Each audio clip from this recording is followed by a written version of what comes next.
Hello, my name is Rochelle Camille. Thank you for joining me. And today we're going to be talking about healing, particularly healing where we are planted, healing where God has called us to be, healing here. And a lot of times we think it's not possible. For so many of us, we have learned, we should get away from the thing or the people that are hurting us. But a lot of times, if we don't allow God to transform our minds, we don't actually get the healing. We just escape from the physical location where the pain or the trauma happened. And a prime example of this is with the children of Israel. God, delivered them out of bondage, but all the things around the bondage, around Egypt, around being a slave, around being oppressed, was still in their minds. It was still in their psyche. They were still making decisions through that. And I like to look at Joseph, where God actually healed him in the land of his oppression. God healed him in Egypt. And God brought his brothers to the place where they sent him to heal him. But he had to be vulnerable with God. Even before he became the right-hand man to the Pharaoh, there was a degree of healing that had to happen in the prison. Healing from being forgotten, healing from being thrown in the pit, healing from being falsely accused, healing from his own hubris, his own arrogance, his own immaturity. He had to decide to put those things away before God would even elevate him. And this is why it's important that we allow ourselves to be transparent before God so God can heal us. Now, one of the biggest lessons I learned, and I tell anybody that I know that is either married or thinking about being married, I do not nitpick at my husband. I don't nitpick at him. I show him a lot of grace. And I have to say I am blessed because maybe a couple weeks into our marriage, I came across this blog post that was in my email. And I don't really subscribe to blogs, but it was in my junk mail and I saw it. And it was a story about this woman who was married before, and all she used to do was complain about how he threw his clothes all over the floor. All these things that just got on her nerves. And when he passed, she realized those little things don't matter. Who washes the dishes don't matter, or who empties out the trash, or who does this, or who doesn't do that. It didn't matter in the grand scheme of things. And when God blessed her to be married to someone else, she took that lesson with her. And I told God, I don't ever want to be guilty of nitpicking at everything wrong in my marriage, everything that's not right with my husband, everything that's not right with all my circumstances. Because in the grand scheme of things, they don't really matter. They matter at the moment because they're irritants. They rub us the wrong way. But that's where we have to do that deep digging why it rubs us the wrong way. What about our self-esteem, our identity is tied to that thing, to that offense, to that action, to that word. Now, about a year or so ago, my husband told me a secret, and it devastated me. And maybe one day my husband and I will tell you that story, but I had to make a decision. Would I micromanage him, or will I allow God to deal with him?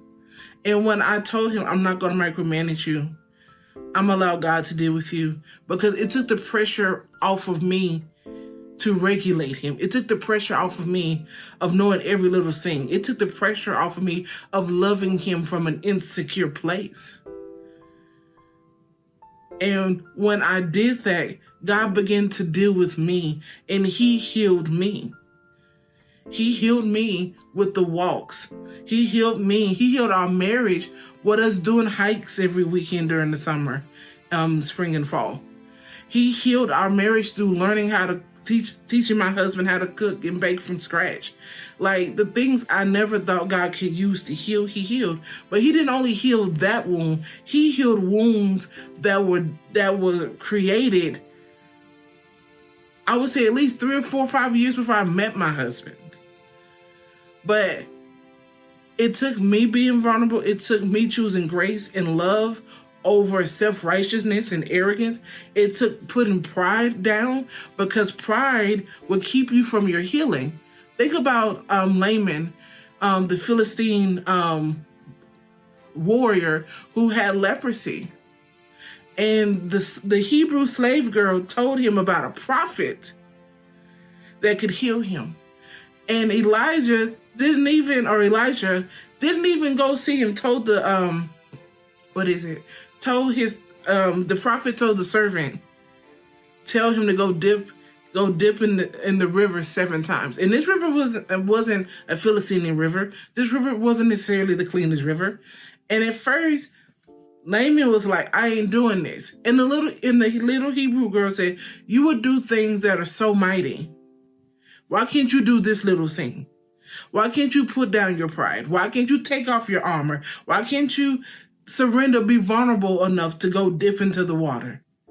But you know what? He did. He put down his pride. He took off his armor. He put down his weapons. He took off the reason to be right, because his healing was more important than how people perceived him to be. And guess what? He was healed. But not only that, through his healing, he and people around him started to serve the God that we serve. So I want you to know it's possible to heal where you're planted, but you have to let go of your pride. You have to be vulnerable. And then the second thing, you got to put up boundaries. And this doesn't mean you go around to everybody talking about, this is what I'm doing. That is none of their business. You put up boundaries on how you're going to respond. And then over time, they will see the change. And I believe this, if a person really loves you, guess what? And they see the change, either they will change with it and listen to God, or they will get out of your way. They will leave your presence. That's why it says in James that when we submit ourselves to God and when we submit ourselves to God and resist evil, Satan will eventually flee from you. But it means submitting to the presence, submitting to the presence of God. That's what that means. That is really what that means. Because when we resist evil, it doesn't always mean we're engaging evil and all this. It means we're doing what God has called us to do. That is it. Point blank. We're doing what God has called us to do. So this is why we cannot love out of insecurity. We cannot lead out of insecurity. We can't do anything out of insecurity, because what happens, it becomes poison. We become controlling and manipulative, and you cannot heal in that environment. You cannot allow God to heal you in that environment. And if you're in that environment, it's where we go to God to ask for wisdom. How can I heal where I feel like I'm being controlled? Because remember, Joseph was still a prisoner. Joseph was still a prisoner. So he still had to be told when to go to bed, when to eat, what to wear, and how to do things. However, God gave him the skills to heal. This is why God can create an atmosphere anywhere for you to heal. It don't have to be out of the presence of the person who doesn't like you. Now, if you are experiencing any type of trauma or abuse that is putting your life in danger, whether that means you're thinking about suicide or you're being physically abused or sexually abused, you leave those environments. Don't stay in those environments. That's not what I'm saying. I am talking to people with pretty decent functioning relationships. That's who I'm talking to. So remember, you got to let go of your pride. You got to be vulnerable before God. You got to have boundaries. And you got to submit. I mean, submitting is everything. So, with all that in mind, remember, we are meant to be trees planted by rivers of water. We should be able to have fruit in all seasons. And everything we do will be blessed. But that's God's way. And sometimes in how we can be blessed, guess what? God has to prune us sometimes. Sometimes he has to dung us. But it's all for the pleasure and the glory of God. I want you to know that you are loved here. You are being prayed for. We love you. We see you. We honor you for being you and having the courage to follow God and seek his way. And I promise you, when you seek it, God can change any atmosphere to perform a miracle for you. He is not slacking. He has not forgotten you. He is with you. You are in the palm of his hand. He has you in your whole life and everything that concerns you in your hands. So know this. You can heal where you are planted if you allow God to do the work.